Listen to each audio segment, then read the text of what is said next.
What up, yo? A ghost! A gaist.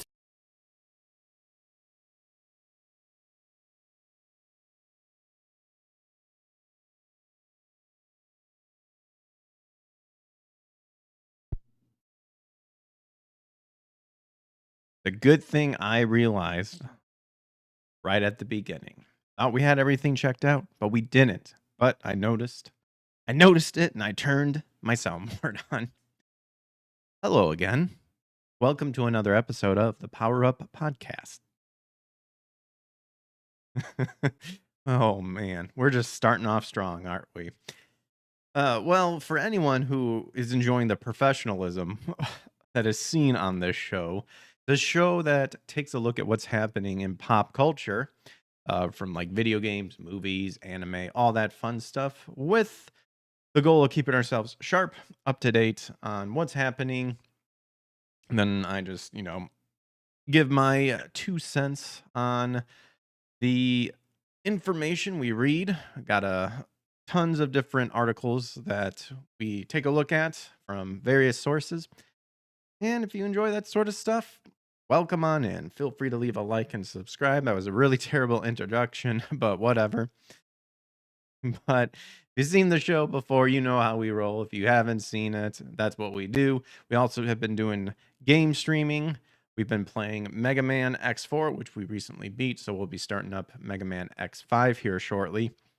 Also, probably going to try to start up another game. We finished Resident Evil 9, which is actually another topic we'll be talking about here because we got some Resident Evil 9 information.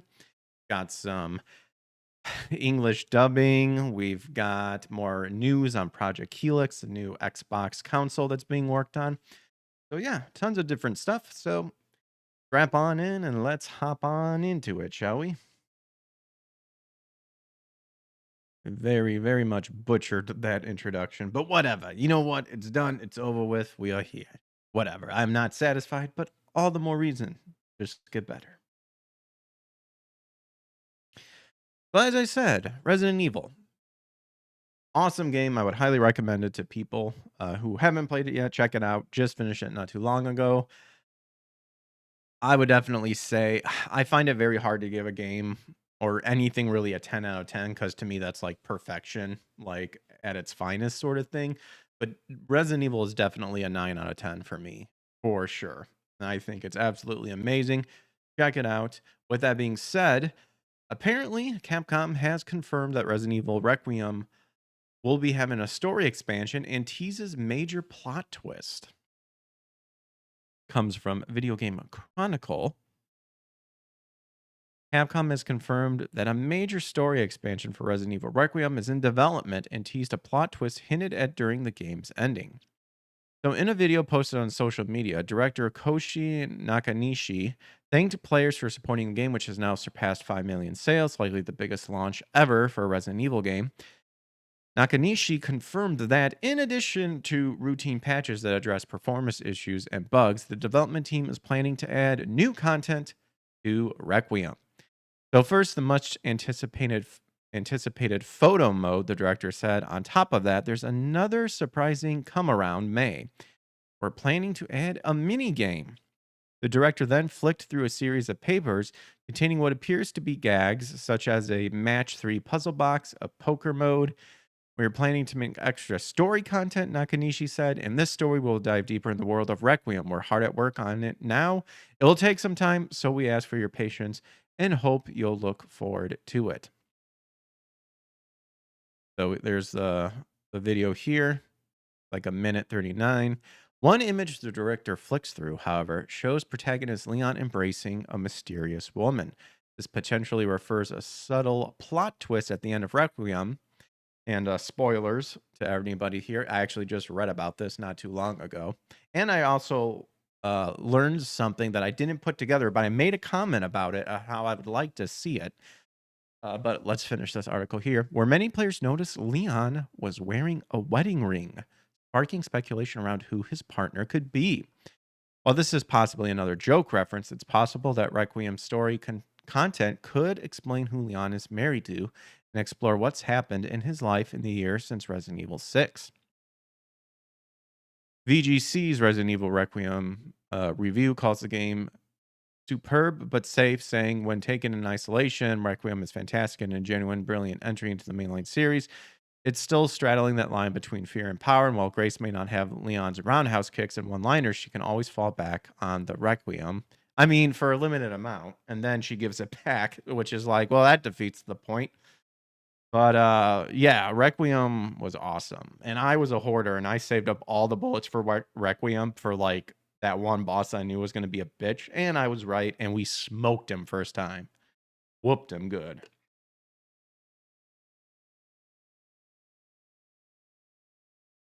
So this is just the rest of what they reviewed. Requiem, the game designed to challenge you, not pull your last precious hairs from your head unless you try insanity difficulty. Well, I should be safe because I have very little hair on my head. Compare. Capcom has once again delivered a polished and beautiful Resident Evil game. It's just not quite amongst the very best. That's a dumbass statement right there. If I ever saw one, I'd say it's probably one of the top, if not the best one out there so far in terms of the remake. But yeah, if you're looking forward to like more stuff, more content for Resident Evil Requiem, it's coming out. And what I was mentioning earlier about how I learned something that I didn't put together until I watched a video about it, is the elite commander that you fight in the end. I made a comment about, I hope we see Hunk. Even though it doesn't state his name, the video I watched gave very compelling evidence to indeed prove that elite commander was Hunk. And I was like, dude, I didn't even like put a lot of stuff together. So you can find those videos like online and stuff, but I'm kind of like really convinced that was indeed Hunk, which is interesting because if people don't know, Hunk is Umbrella's version of, like, you could say Leon, to where out of all the missions he's taken with the team, he's the one that always comes back alive. That's why his nickname's like the Grim Reaper, Mr. Death, and all that stuff, because he just insanely overcomes the odds. But I believe he's human. Some people try to make the argument that he's at one point became non-human, but I tend to disagree. I think he is human into the idea of like Leon is to fighting Umbrella. Hunk is the guy who's fighting for Umbrella. That is human based. So once I saw that movie, I was like, whoa, that's pretty I didn't put that together. And it was funny too, because I was like kind of reminiscing about honestly about beating Resident Evil, and I was like, yeah, that was a really good game. That was awesome. And then like, man, I wish there like we learned more about Hunk, and then I looked it up and it was like, boom, there you go.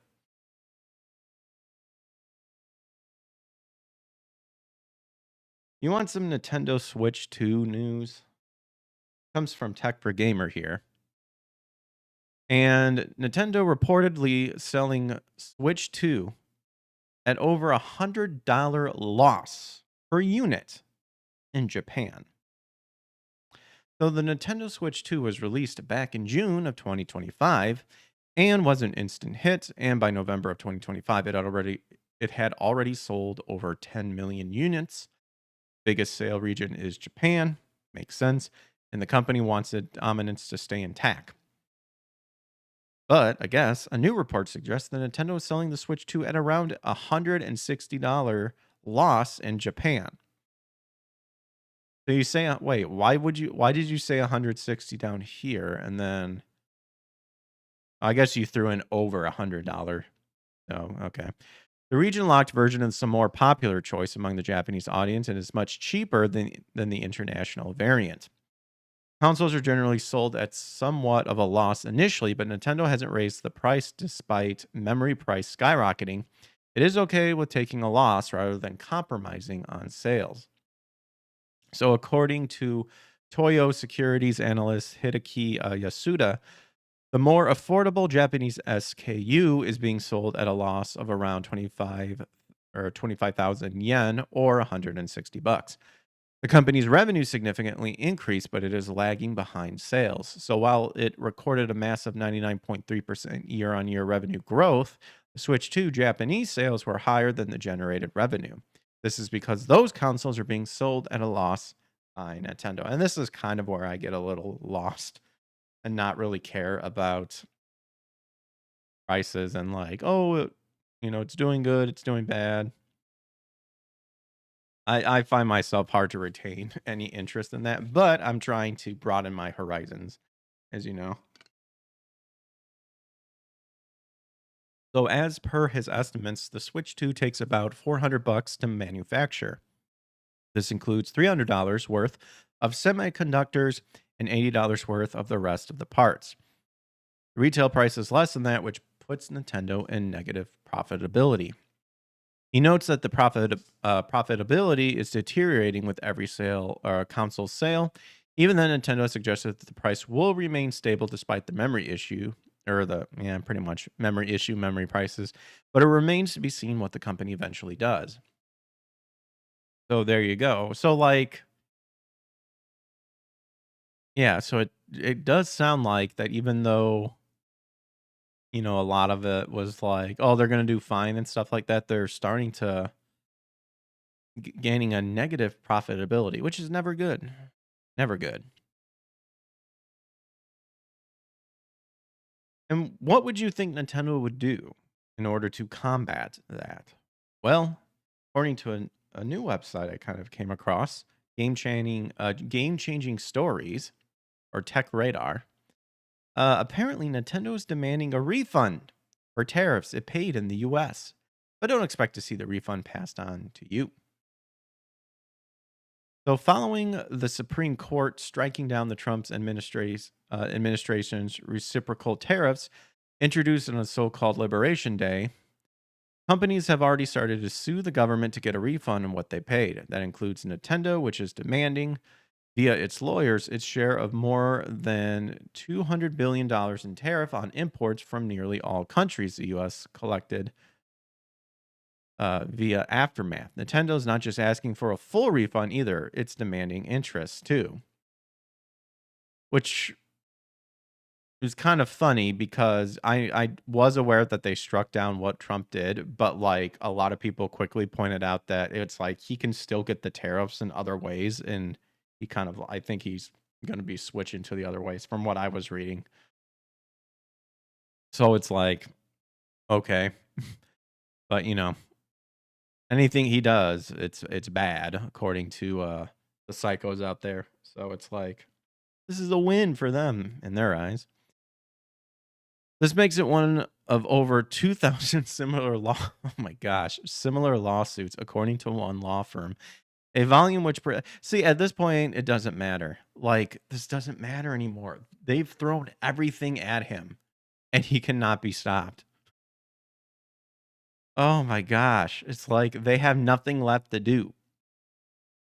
A volume which perhaps explains the Customs and Border Protection agency's request for a 45-day period to set up a refund system, with the judge offering it some breathing room in response via the Hill.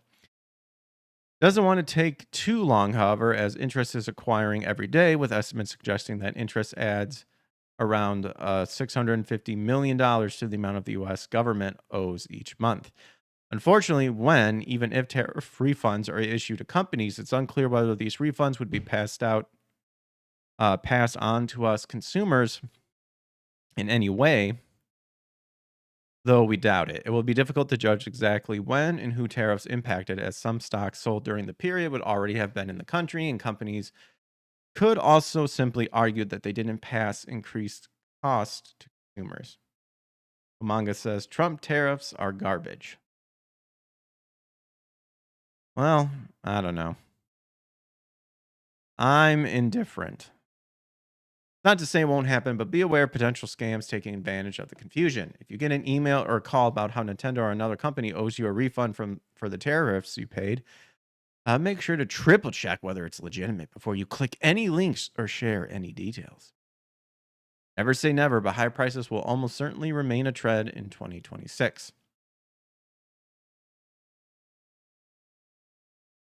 So while his original tariffs are off, he's already brought 15% global tariffs back, and we're still seeing the ongoing impacts of the RAM crisis introduced by the AI reliance on memory chips. On top of that, the recent erupted war in Iran has caused oil prices to surge. Of course, at the time of writing, we've crossed $100 a barrel. Oil is essential for energy generation, transport, and even some manufacturing processes. So it's price a major impact on the cost of goods. If high prices persist or oil costs climb higher, expect tech to see some cost rises too. Hopefully, we'll see tech prices drop at some point, but don't expect that to happen soon. If you're feeling the squeeze, I'm feeling the squeeze for other reasons, not particularly to this. Our Tech Radar advice is always to try to squeeze as much out of your existing gadgets for as long as possible. Delay that phone refresh a few months to a year to maximize value. And if you do need or just want to upgrade your gadgets, try to shop during a sale like Black Friday. I can't even talk. Black Friday or one of Amazon's many Prime Day variants. Well, there you go. We shall see what happens. So this is over at Fandom Pulse that caught my eye, and that is veteran Ubisoft developer explains why company is now hated. I absolutely would love to hear the reason why they think they are hated. Love it.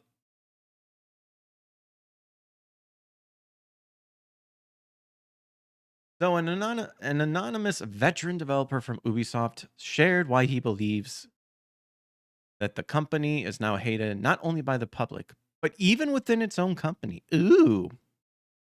Manga says it's a tax on the American people. Oh, the tariffs. I've heard different people explain how it is and how it isn't. So I don't know. And I haven't retained any of that information, so I can't really comment on it at this point, mostly because I'm just ignorant. The anonymous veteran developer spoke with Game Files Stephen Totalio and admitted that the failure starts at the top, especially after multiple failures and studio closures. So, not being able to identify and fix this pattern of spiraling developments is a failure from Ubisoft management, the anonymous developer stated. No one has taken responsibility for that failure today, and the consequences fall on development teams through their internal dismantle and ultimately layoffs. The top management walks away unscathed, questioning all but itself in this major reset. I mean, that's kind of what everybody assumed. I'm sorry, that's not like super big revealing news. Like, I feel like a lot of people have pointed it out. Yeah, it's the higher ups because they're not gamers, so they don't understand. They're retarded, and they're gonna blame the cogs down below for failure, but yet they repeat the same thing. Omanga says, "Greg, you must know this stuff." I must know it. Apparently, I must know. Not being able to identify and fix this pattern. Oh, okay. So some of the more prominent failures for the studio include Star Wars Outlaws, Prince of Persia, and Assassin's Creed Shadows. The company shared that the Star Wars Outlaws initial sales proved softer than expected in September of 2024. And remember, we read about that. That was funny. It's like, oh no, it's going to be great. And then it was like, no, it wasn't. In October of 2024, the company also admitted this quarter saw the release of Star Wars Outlaws, which underperformed sales expectation. As for the Prince of Persia, the company announced in January it was scrapping a planned remake of The Sands of Time, as well as 5 other games that were in development. A retarded move, but then again, they probably would have just bastardized it. So maybe Prince of Persia avoided the metaphorical bullet, if you will. The company said, Ubisoft has discontinued 6 games that do not meet the new enhanced quality, as well as more selective portfolio prioritization. Prioritization criteria at group level. These include the said Prince of Persia remake, as well as 4 unannounced titles, including 3 new IPs and a mobile title. Additionally, the company announced that it relocated employees who worked on Prince of Persia: The Lost Crown after it failed to meet internal sale expectations. And then they told the BBC in 2024 most of the team members who worked on The Lost Crown have shifted to other projects that will benefit from their expertise. If they were so good at it, then why did it fail? At the end of last year, the game's associate game director Simon Leme Comtois informed Joe Raptor it would not deliver on a previously promised second DLC for the game. We live in a murky world these days, so with that caveat that anything can happen in the future, because as Mirage just proved, and as the crossover stories from Odyssey to Valhalla also proved before it, things could come up in the future, but as of now, at this moment for year 2, there's no expansion of the size of Awaji that is planned currently. From there, their veteran Ubisoft employee declared Ubisoft is now hated by a big part of the public for a decade of disappointing releases. Hated by many of their own developers for years of mismanagement, hated by the market for its poor editorial and financial planning. With the amount of frustrations on all sides, it's tough to imagine Ubisoft making a big hit ever again. Tough, but quite far from impossible, he added. So he's saying it's hated on the inside from mismanagement and hated by the market for its poor editorial and financial planning.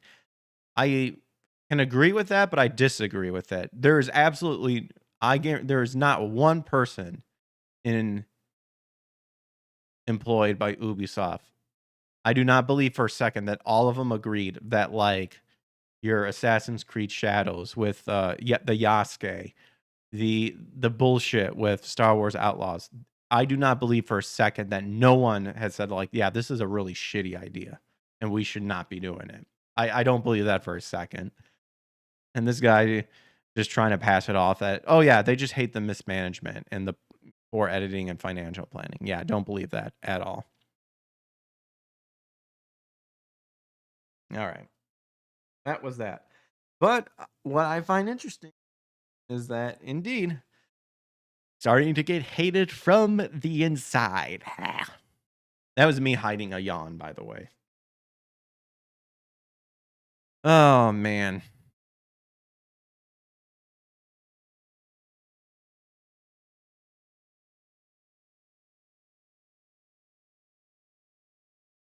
So hop on back to Tech Radar. This was pretty cool. And excuse me, can it play Doom? This biocomputer built on human brain cells just learned to shoot demons, but not everyone's convinced. So I did see this, and it was I was kind of like, really? But I never went deep into detail. So let's find out.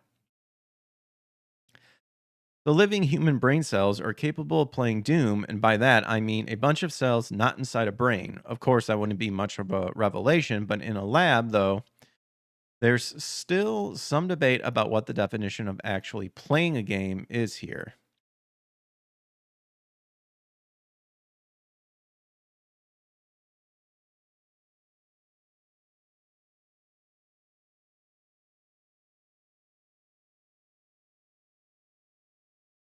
Sorry, I saw a mosquito on the wall and I killed it. I hate mosquitoes. So, as posted on Reddit, this is the work of uh, Cortical Labs, a firm that uses a quote multi-electrode array to achieve this feat, which is essentially 200,000 human neurons plopped on a microchip.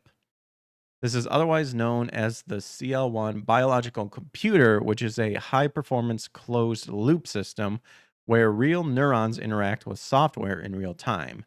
In this case, Cortical Labs worked with an independent researcher called Sean Cole to get the CL1 running Doom, or rather, playing Doom.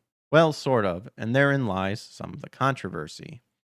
So these brain cells aren't playing the game via some sort of controller, but rather they are very directly engaged in navigating Doom's maps and dealing with its grumpy demonic inhabitants. What happens is that the video feed of the game is directly mapped to the neurons using patterns of electrical stimulation. As Cortical Labs explains in the YouTube video down below demonstrating this, When a monster appears on the left side of the screen, certain electrodes stimulate the left side of the sensory area of the neuron soup in SL1. I like how it's called the neuron soup. Reminds me of Evangelion.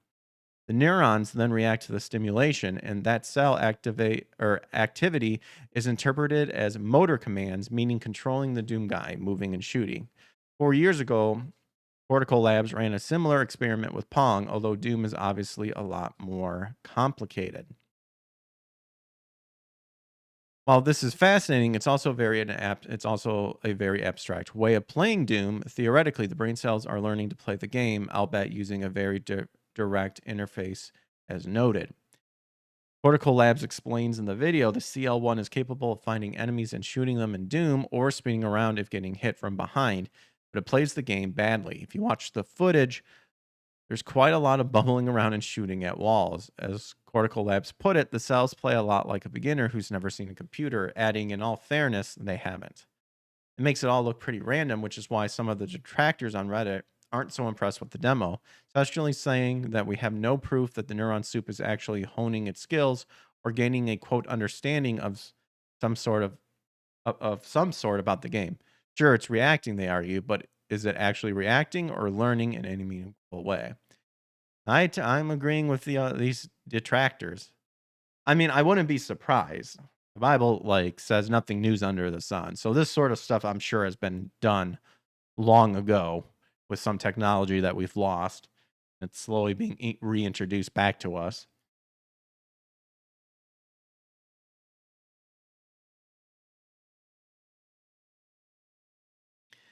So they make up a good argument. Is it actually learning and reacting, or is it just waving a pistol around, blasting here and there, and getting lucky some of the time? Still, whatever arguments that there are about inherent here, or what's actually happening under the surface of the neural soup, Cortical Labs concedes that as far as Doom goes, the learning skills of the brain cell needs to be improved, but it's confident this can be done. So for now, this is an eye-opening demo. I'll bet not the only one of its kind. Certainly more so than the Pong effort. I think Pog is actually another thing, but this is Pong effort. And we shall see where Cortical Labs takes it from here.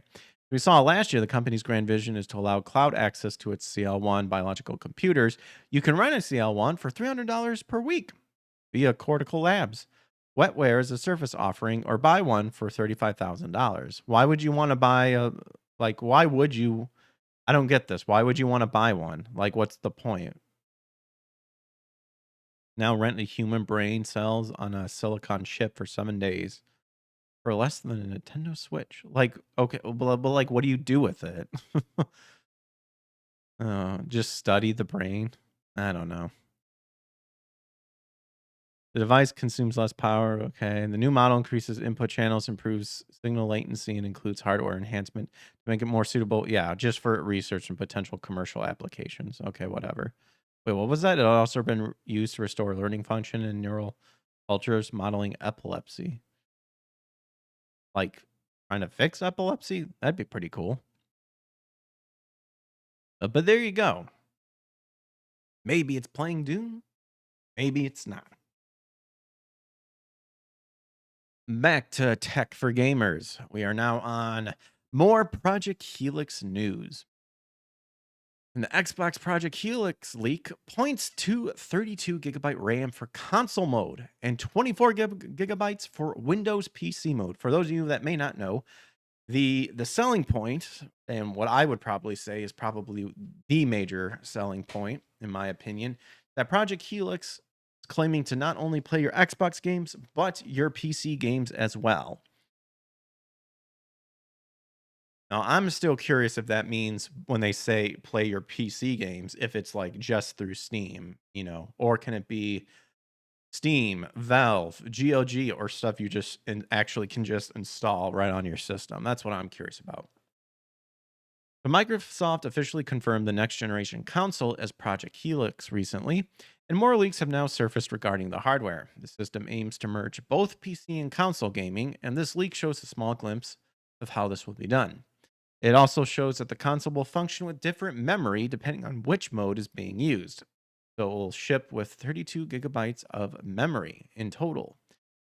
The current generation Xbox Series X and PS5 ships with 16 gigabytes of RAM, so the 2 times bump should be a solid increase for future games. So, according to a leaked Xbox Project Helix portal screen, looks like it right up there, console will feature an advertised 32 gigabytes of total system memory. The leak also confirms that the PC console hybrid experience will be powered via 2 modes, Windows and Game. Elsewhere, the leak reveals that Windows mode will feature just 24 gigabytes of usable system memory. This is because the remaining 8 gigabytes will be reserved for the operating system and other functions. Yeah, makes sense. The leak shows that Microsoft provides a small disclaimer stating that certain games might perform differently between the 2 modes because of this difference. Okay. Other important points of interest from the leak includes details on how Microsoft plans to handle subscriptions. It is said that Windows mode will allow online gaming without subscriptions, but game mode will require Game Pass Core for online play. But why would you ever want to use Game Pass like game mode?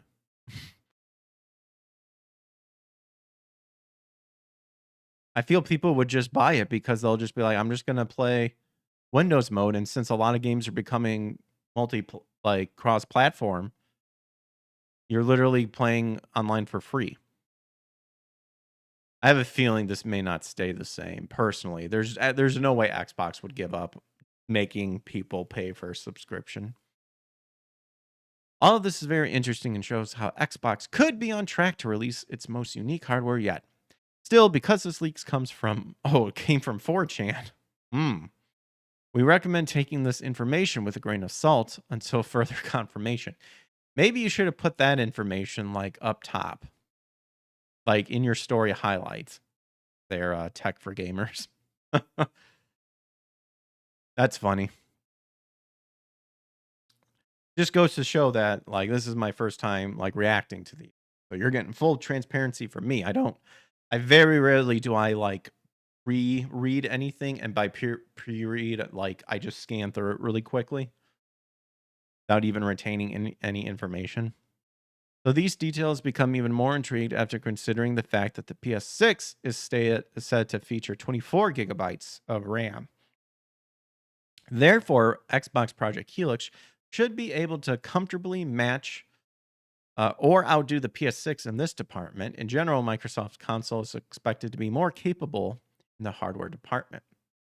Komanga says, good old 4chan. Good old 4chan indeed. Never been a frequencer. Never will be a frequencer. But, good job, 4chan, if this is indeed true. But with all that being said, Tech for Gamers also has an article stating that the Project Helix could cost twice the Series X price, but its PC level hardware is in another league. I think in one of the last supposed leaks, like the estimation was like, oh, here we go. But yeah, I was going to say $1,000, but I was kind of close. The rumors about the new Xbox, currently known as Project Helix, are starting to give us a clear idea of what the earliest price estimates could be. Some leakers have already discussed its pricing, but only one has dared to propose a definitive figure based on its bill of materials. So they are estimating a price between $999 and $1,200. So that is their price range.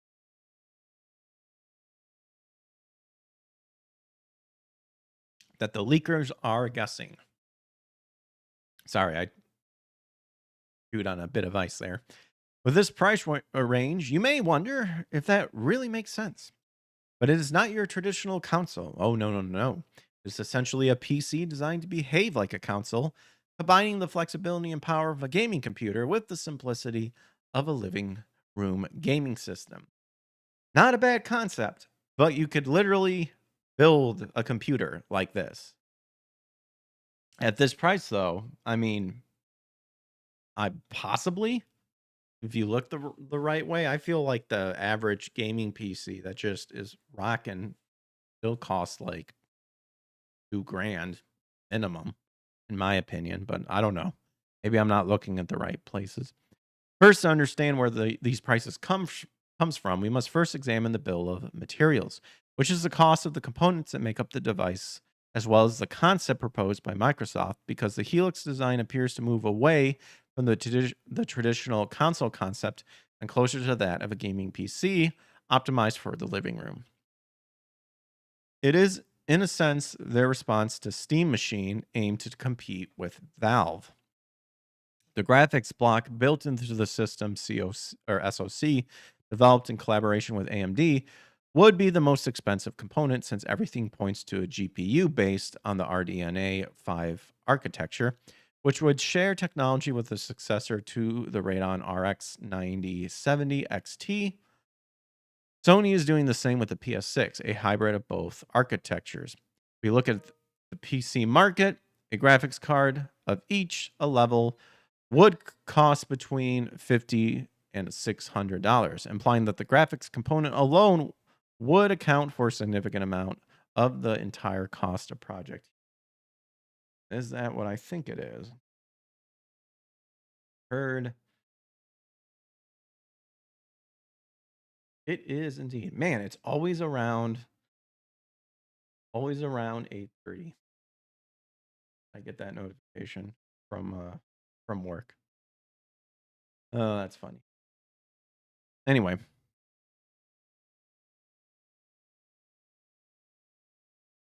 furthermore, other essential factors emerge that we cannot ignore. Memory is one of the most critical components, as a system at this level would require a significant amount of high bandwidth RAM to support high resolutions, improved race tracing, and new artificial intelligence functions. Well, we don't need the artificial intelligence functions. Just get rid of it. According to the leak, that aspect alone might add almost $200 to the manufacturing costs, as we are already dealing with a memory shortage. CPU would be the next essential component in the SoC, and it would be based on Zen 6 cores built on a highly advanced node, such as TSMC's N2, raising the silicon cost even higher. According to estimates, this component adds about $100 to the manufacturing budget. If Microsoft were to mass produce Xbox Project Helix, the estimated hardware could be around $900. This explains why the final pricing could be about $999 if the corporation decides to offer the device at cost to strengthen its ecosystem, and if profit margins or variance with additional memory and storages are added, the price might essentially reach 1200, which is unimaginable for such a console/PC in 2026. Even in that case, the strategy would make sense if Helix positioned itself as a hybrid device capable of competing with much more expensive gaming PCs, thanks to its optimization, which would perfectly align with the direction Xbox has been hinting at for some time, which is moving beyond being just a console and becoming a much broader gaming platform. In the end, if Helix truly delivers on that promise, it could mark an exciting step forward for Xbox and for gamers in general. You know what Sony ought to do that you guarantee you that they won't do is make the PS6 100% fully backwards compatible, all the way back to the PlayStation 1 and, PSP and everything. Do that and then start re-releasing the old school games again, not by subscription, but actual media. You can have digital too if you want. Do that, and that would be insane at all. That'd be crazy to be able to do something like that. Get the old school games, playing it physically. But one, none of these companies are gonna go give up subscription. Two, they're probably gonna censor it or bastardize it in one way, shape, or form if they did bring back old school games. You know, like how the stupid Tomb Raiders remake put the warning in the front. These were views of the time. I think even Metal Gear Solid Delta, Metal Gear Solid 3 Snake Delta even had like some bullshit screen warning. I won't lie though, I am quite interested in Project Helix. I've been wondering when a company was going to do a hybrid version, and I'm becoming more of a hybrid gamer myself in terms of how I can get the game in its purest form and to enjoy it with all bugs you know, garbage vocalization fix, uncensorship, avoiding ESRB ratings and all that stuff. How can I acquire that version of the game? But there's your Project Helix news. You could hire a team of guys in the emulator sphere and get it done. They could be pretty dope. I remember reading about going back to the PS6 and or just Sony in general, where they were ballers for always keeping up with the backwards compatibility until they stopped with the PS4. I remember reading about a patent that they had that they were working with a laser to where the laser was unique to where it would recognize what type of disc you would put in. So if you put it in a CD, it would adjust the focal point to read the CD version. And if it was a DVD, DVD, Blu-ray, Blu-ray. And that's how they could do the backwards compatibility or get started to do it. I don't know if that ever came to fruition or if it's still, a shelved patent, but that'd be pretty dope. Will not lie. You want to know who's not dope? Is the voice actor for Master Chief. Because he had some things to say. He had some things to say about the video with Halo that the White House posted on X. So the voice of Master Chief is one of a number of actors and filmmakers demanding that the White House remove their work from a propaganda video about the Iran war. You heard that right, folks. Master Chief, the voice actor who plays Master Chief, whose literal character is about going to war and war itself, is complaining that the White House is pretty much taking the pop culture back and using it. He's disgusted with it. So on Friday, the official White House account on X posted the message, "Justice the American Way," allowing with a montage video showing airstrikes on Iran, interspersed with clips from various movies, games, TV shows. The clips include footage from Halo, Deadpool, Star Wars, Yu-Gi-Oh! Yu-Gi-Oh! I didn't actually see what the actual post was. But that's funny if Yu-Gi-Oh's in there. Tropic Thunder. I did hear about Ben Stiller being a huge homo about that. Braveheart, Gladiator, Top Gun, John Wick, Superman, and Breaking Bad, accompanied by a version of the theme music from the Mortal Kombat movie. Although some of the characters in the montage aren't American or good guys, the clip is intended to celebrate America's bombing of numerous targets in Iran. Or, I mean, that's one way of putting it. You could also say it's celebrating, putting America first in terms of taking out a threat that's declared war on us for a long ass time. But then then it's we did something to them first. It's always the goalpost always moves. So it's like, well, if we're gonna just be moving it back into the past, then let's just take it back to the fall of mankind. That's where the problem began. When the serpent tricked Eve and Adam to bring the laws of death into the world, the angels rebelling and all that stuff. Just bring it back to all the way then.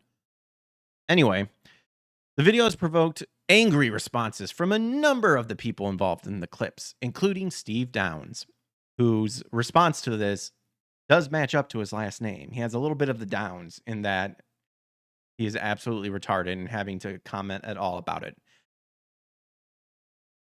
Umaga says, "I'm against the war with Iran." Okay, good for you.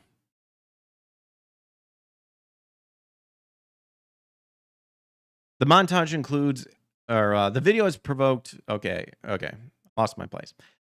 Included Steve Downs, who has voiced Master Chief since the original Halo Combat Evolved was released in 2001. The montage include a clip of Master Chief saying he's, quote, finishing this fight.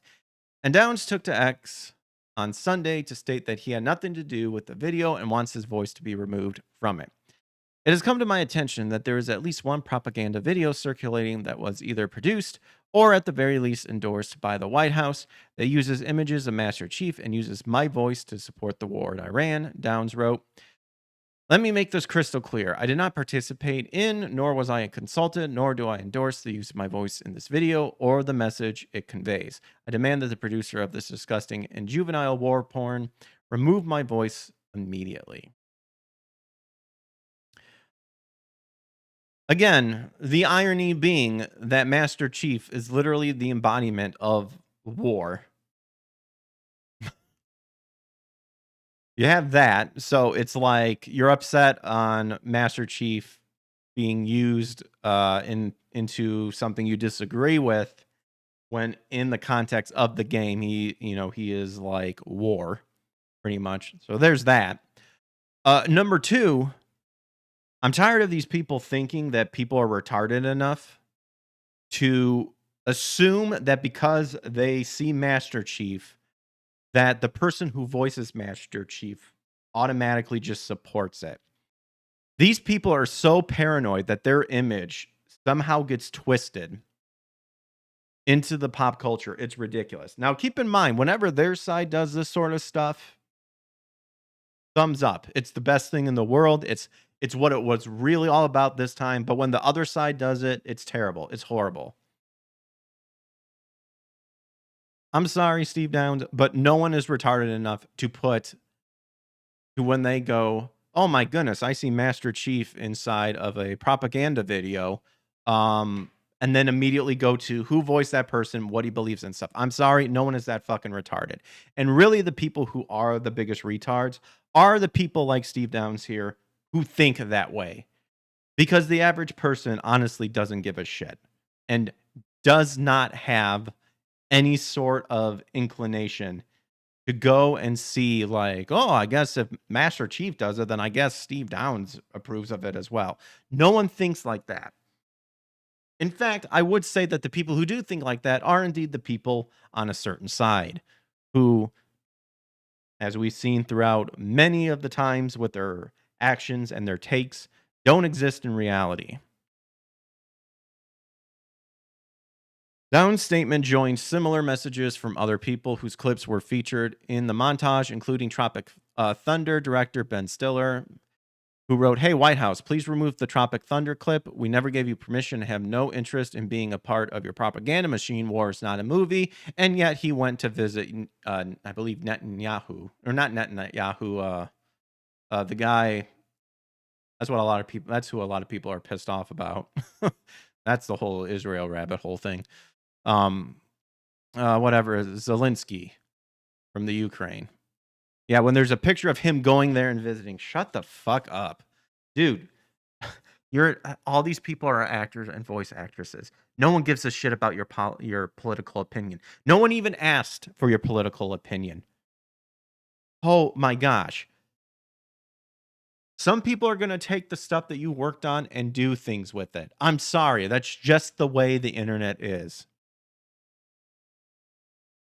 The narcissism from these people are astounding. Oh, I didn't know about Dan Green.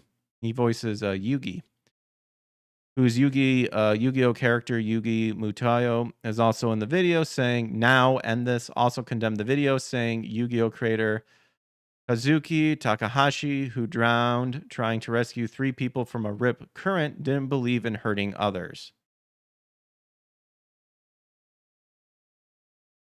Came to my attention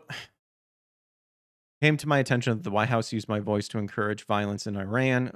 Green wrote, doing so tactically implicates Kazuki Takahashi, most beloved contribution, which continues to inspire people to become who they are. And this was presented in a way far removed from the story he was telling. Dude, no. You are projecting your anger onto Kazuki Takahashi.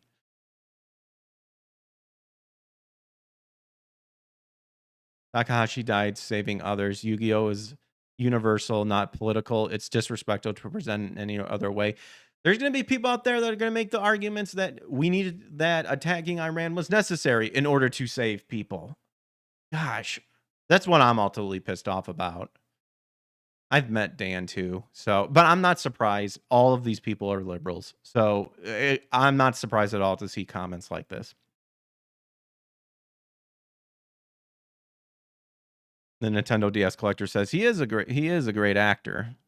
LOL. Who? Which one? Ben Stiller? I liked him in Dodgeball. I thought it was funny as yeah. I can't even remember the guy's name. I know Peter LaFleur is Vince Vaughn. I like Vince Vaughn too.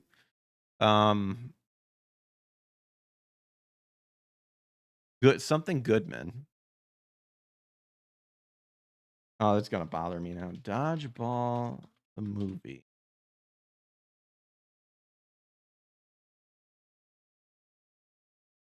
White Goodman, that's right.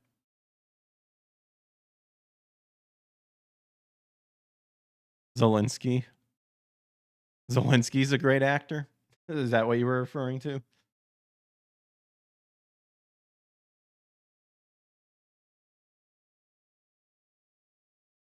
But there you go.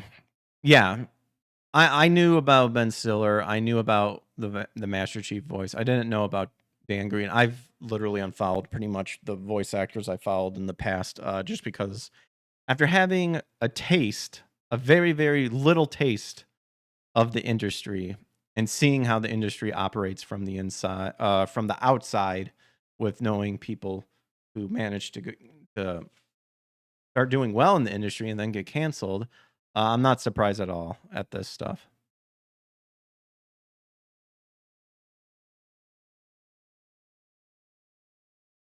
But that ties into another article that we got, bounding into comics. And that is Dead Account. I'm assuming it's a new anime that's come out. But the localizers are apparently added again. Because Crunchyroll localizers are apparently inserting online slang and memes into the Dead Account anime English. So, despite raising their membership fees, Crunchyroll has yet to address the platform's countless problems, including the alarming amount of in house botched localization, with the latest incident consisting of the English language dub for Dead Account. So, based on Shizumu Watanabe's modern take on the Exorcist genre, Dead Account follows the Exorcist of Mid-End Academy who hunt social media based aberrations called ghost accounts. Wow. That is quite a story. A dead person's social media account gets possessed by a ghost. The possessed account can only be exorcised using a smartphone-based exorcist power known as cyberkinesis. Wow. I had no idea what this story is about. And very out there, but yet it's pretty funny and yet pretty awesome. So part of the course with any Japanese property consisting of any type of social media, Crunchyroll's in-house English language dub localizers could not resist rewriting the original Japanese dialogue in favor of dated Zoomer internet slang and memes. And this is where, sadly, it sounds like this dub is going to fucking fail, because if you hear any of the stupid slang that comes from Zoomers, it is absolutely retarded. And I hate it. I hate it so much. And usually I've come to learn, because we know a lot of the localizations use the left terminology and insert them in here. But we also have to keep in mind that a lot of the established like localizers and whatnot, at least the head honchos, are people who've been in the industry in a long time. So these are people who are literal boomers who are trying to keep up to date with today's slang. And by that, it means only listen to the people who agree with their ideology. Don't listen to the average consumer. So this is like a double dose of hot shit. I guarantee you. Because now it's like people trying to, these people are trying to be like, look, I'm cool, I'm hip, I'm with the times. And it's like, oh my gosh, it's probably going to be terrible. I can feel it in my bones. So the first incident occurs in the anime's premiere episode, The Ultimate Flame Baiter. When Flamebait Moituber Soji Inishiro is basking in the glory of his latest successful stream for his Oringo MyTube channel. MyTube. In Shah's official localization of Shizumu Watanabe's original manga, the infamous flame bait MyTuber declares, "Nice. Now chat's really heating up." So you can see that right there.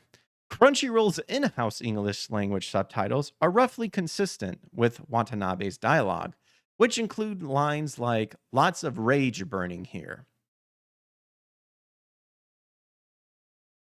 However, okay, so it's saying that even it's really rough, but sub sub dialogues, the subtitles are are somewhat closer. It almost sounds like that's not saying much though.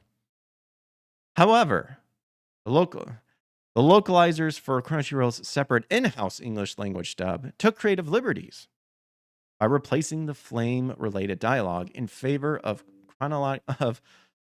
chronically online Zoomers slang, hope, seethe, and maul viewers.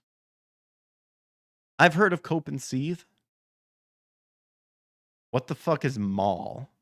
Like maul over it, I guess, is what it means. This is the first time I've ever seen and maul like slapped on the end there.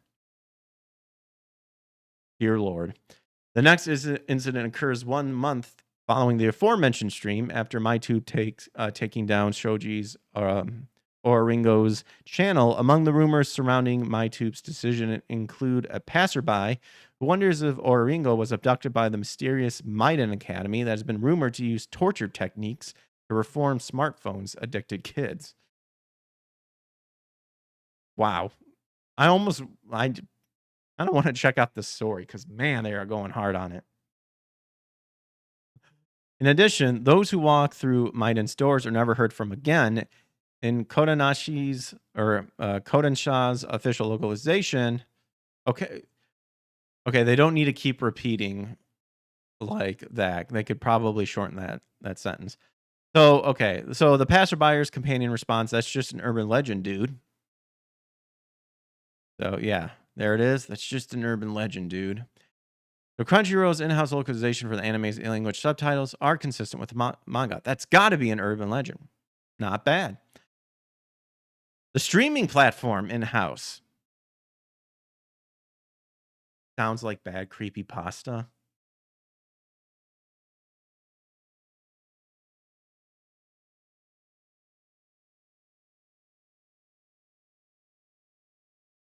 Is it real, dude? And the mouth flap, if that's really like the part of the scene, the mouth flap isn't even facing, like isn't even showing to the viewer. So you could literally have whatever line you want. How can you not just say, "Man, dude, like that's got to be an urban legend." How can you not just say that? Oh my gosh.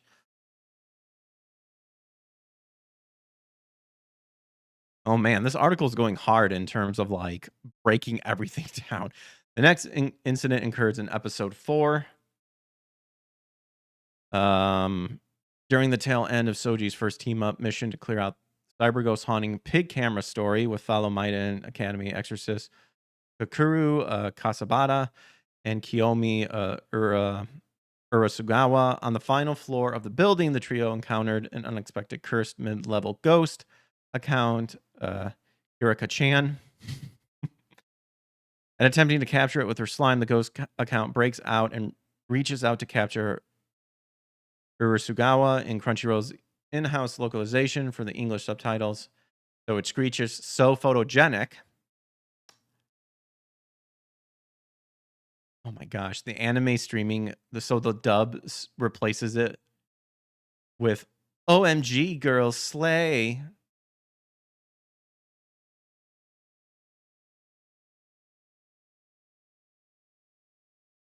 Wow. Wow, this is garbage.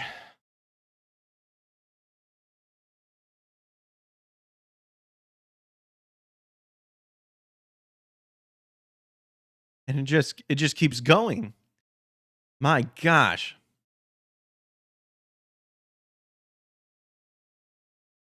We got a scene that's the line is, "That wasn't very nice, was it? Don't be jelly just 'cause I'm serving." Don't be jelly. Oh my gosh. So the original line was, "That wasn't very nice, was it? Don't be jelly just 'cause just 'cause I'm serving." Oh my gosh. This just sounds terrible. My gosh. It just keeps going. She describes her customization. It's even better than that little girl I messed up photogenically before. Followed by the aberration launching her attack, screeching, "Let's get photogenic." So the English version, it'll definitely top the one with that girly pop. I hardcore yassified before. And then it just says slay.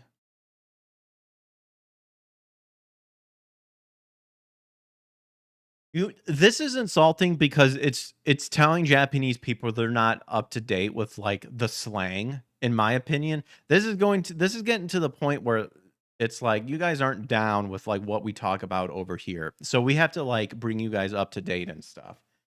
Gosh, get rid of all these vocalization asshats. Like she literally, let's get phonogenic. Like she literally has a line. Like that's her catchphrase. Photogenic. That's the word she likes to throw around. And you're completely changing it. Oh my gosh. He fucks. Apparently it earned him the super cringe title, The Living Legend. That's the subtitle.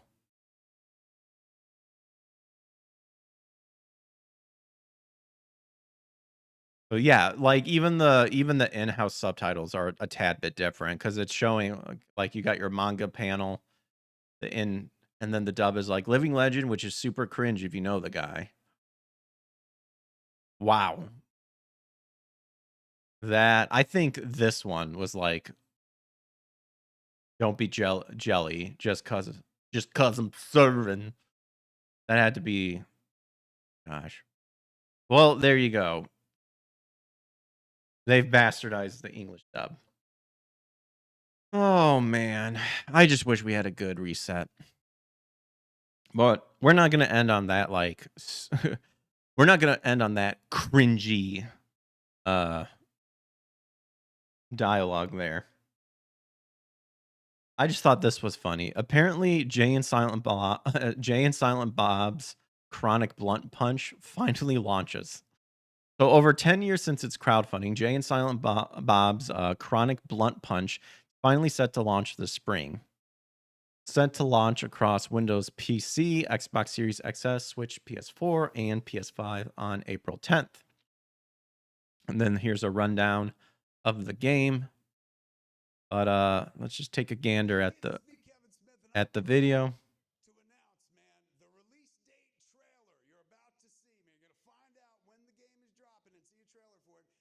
Yeah, I don't care. Just show it already.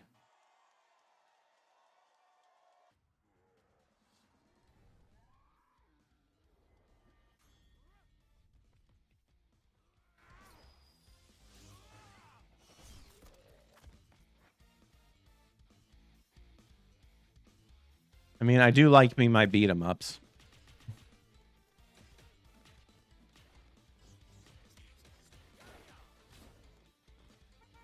Apparently, Jay has Wolverine claws.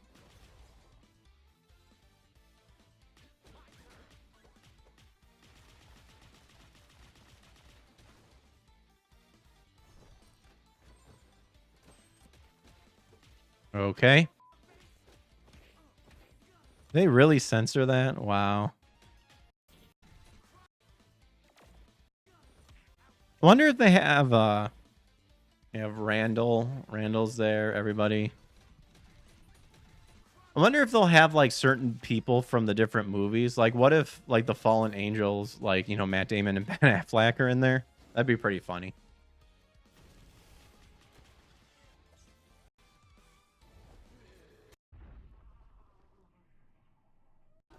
Almost Almost looks like you got a shit demon. Which does appear in Dogma. Well, that's all I have for you guys for tonight. Had a good range of different areas. Oh my goodness, that was crazy. If you enjoyed it, leave a like and subscribe, all that fun stuff. We'll be online tomorrow playing, probably starting off Mega Man X5, and I need to see if we can, what other game to start off as well. Maybe if we choose another one, we'll figure that out and maybe do that instead. Start that up. But with that being said, who do we got that's online that we can raid?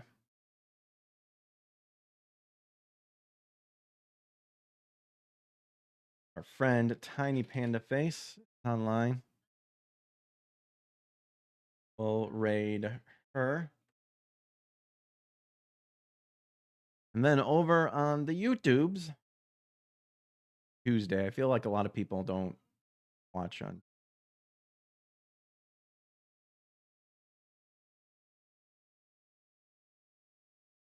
Laura's online, so we'll just raid her. All right, you guys have a good rest of your night. Take care. God bless. Show these channels some love. Adios.